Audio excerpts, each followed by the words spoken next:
Hi! Welcome to ఇష్టమైన వంట. ఇవాళ నేను చెప్పేది వింటే మాత్రం మీరు అలా ఒక్క నిమిషంలో భలే అయిపోతుంది అని అనుకుంటారు. ఏం లేదండి, నిమ్మకాయ పప్పు రెసిపీ చెప్తున్నాను. నోట్ చేసుకోండి అండ్ స్కిప్ చేసుకోకుండా చూడండి. ఎందుకంటే జస్ట్ అయ్యేదే ఒక 5 మినిట్స్‌లో అయిపోతుంది. సో, మనం ఒక 2 కప్స్ కందిపప్పు తీసుకొని శుభ్రంగా కడిగేసుకోవాలి. అండ్ ఒకవేళ మీరు వీలుంటే మాత్రం ఒక 1 అవర్ ముందే కడిగేసి పెట్టేసుకోండి. నానితే మాత్రం తొందరగా ఉడుకుతుంది. అండ్ ప్రాబ్లమ్స్ అంటే గ్యాస్ ప్రాబ్లమ్స్ లాగా ఏమన్నా వస్తే మాత్రం అవి కంట్రోల్‌లో ఉంటాయి. సో, ఒక 1 అవర్ బిఫోర్ నానబెట్టి పెట్టుకున్నా పర్వాలేదు. జస్ట్ పప్పే అండి. కడిగి వాష్ చేసేసుకొని కుక్కర్ మూతలు పెట్టేసి ఒక 2 విజిల్స్ వచ్చేంత వరకు సరిపోతుంది. అసలు నానబెట్టి పెట్టుకుంటే అయితే 1 విజిలే సరిపోతుంది. ఒక 1 విజిల్ పెట్టేసుకున్నారనుకోని అది ఉడుకుతుంది. నెక్స్ట్ మీరు చేయవలసిందల్లా పప్పు ఉడికినంక తీసి బాగా కొంచెం మెత్తగా రుబ్బుకొని కొంచెం సాల్ట్ ఏసేసుకొని కొంచెం ఇలా మెత్తగా అయ్యేంత వరకు రుబ్బుకోండి. అండ్ ఈ రెసిపీ వచ్చేసి మనకి 5 మినిట్స్‌లో అయిపోతదని చెప్పాను గదా! పిల్లల లంచ్ బాక్స్‌లో కానీ, లైక్ మనకి నోరంతా చేదుగా ఉండి ఇంకేం చేసుకునే ఓపిక లేదన్నప్పుడు మాత్రం ఈ రెసిపీ చాలా ఈజీ రెసిపీ. ఇట్లా పెట్టేసి అట్లా చేసేసుకోవచ్చు. మనం పప్పు కడిగి స్టవ్ మీద పెట్టేసుకున్నామనుకోండి, అదే ఉడుకుతుంది. అండ్ మనకి కావాల్సిందేంటంటే ఒక 2 నిమ్మకాయలు తీసుకోండి, పచ్చిమిర్చి, ఆనియన్ అండ్ కరివేపాకు. నిమ్మకాయ ఏమో రసం తీసి పక్కన పెట్టేసుకోండి. సో, మనకిప్పుడు పప్పు ఈ థిక్‌నెస్ చూసారు గదా! మీకు కావాలంటే వాటర్ పోసుకోండి. లేదు అంటే అది సరిపోతుంది. ఒక బాణీ తీసేసుకొని అది వేడయినంక ఆయిల్ పోసుకోండి. మనం తాలింపు కోసమే.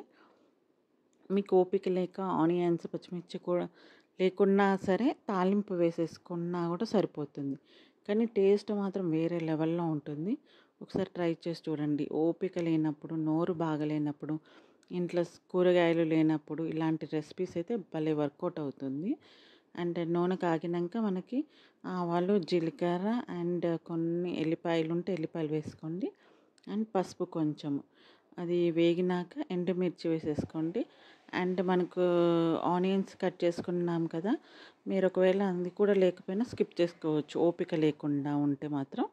అండ్ ఆనియన్స్, పచ్చిమిర్చి, కరివేపాకు మాత్రం కంపల్సరీ వేసుకోండి. అది కట్ చేసేది కాదు కాబట్టి వేసేసుకోండి. కొంచెం స్పైసీనెస్ కావాలనుకుంటే పచ్చిమిర్చి వేసుకోండి. లేదు అన్నా అది కూడా స్కిప్ చేసుకోవచ్చు. పచ్చిమిర్చి బదులు కారం వేసుకోవచ్చు ఇక్కడ. సో, కొంచెము గోల్డెన్ బ్రౌన్ కలర్ వచ్చేంత వరకు కొంచెం కాగనివ్వండి. కాగినంక అది స్టవ్ ఆఫ్ చేసేసుకోవాలి. స్టవ్ ఆఫ్ చేసుకున్నాకనే మనం నిమ్మరసం పోసుకోవాలి. ఆన్‌లో ఉన్నప్పుడు పోసుకోవద్దు, కొంచెం చేదెక్కుతుంది.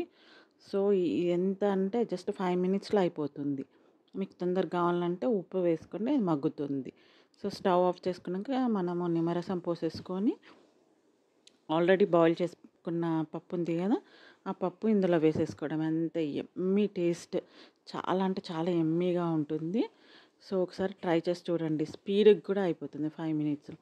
అండ్ నా ఛానల్‌ని సబ్స్క్రైబ్ చేసేసుకోండి. కొంచెం మో సపోర్ట్ చేసేసి మోటివేట్ చేయండి. ఇలాంటి రెసిపీస్ చాలా తీసుకొస్తాను. అండ్ ఇది చూసారు కదా! కంపల్సరీ మీరు ట్రై చేసి చూస్తే 5 మినిట్స్‌లోనే అయిపోతుంది. And don't forget to subscribe my channel. Please subscribe ఇష్టమైన వంట. అలా స్టవ్ ఆఫ్ చేసుకున్నాకనే మనము తీసి పెట్టుకున్న నిమ్మరసం పోసేసుకొని దాంట్లో మనం బాయిల్ చేసుకున్న పప్పును వేసేసుకోవాలి. ఇంకంతే, యమ్మీ. వేడన్నంలో అయినా బాగుంటుంది. క్యారేజ్ బాక్స్‌లో కూడా పెట్టేయొచ్చు ఇది. సో, ఈసారి ట్రై చేసి చూడండి ఇలాంటి రెసిపీ. చాలా అంటే చాలా బాగుంటుంది. అండ్ నా ఛానల్‌ని మాత్రం సబ్స్క్రైబ్ చేసుకోవడం మర్చిపోకండి. ప్లీజ్ సపోర్ట్ మై ఛానల్ ఇష్టమైన వంట. ఇంతేనండి, యమ్మీ నిమ్మకాయ పప్పు రెడీ. అండ్ ఎవ్వరికి పెట్టినా కూడా వద్దనకుండా తినేస్తారు. నాది గ్యారంటీ. మీరు ట్రై చేసి చూడండి. సో, ఇదండి నిమ్మకాయ పప్పు.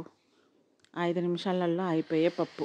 జస్ట్ 5 మినిట్స్ అండి. 5 అంటే 5 మినిట్స్ అంతే. సో, ట్రై చేసి చూడండి. Thanks for watching.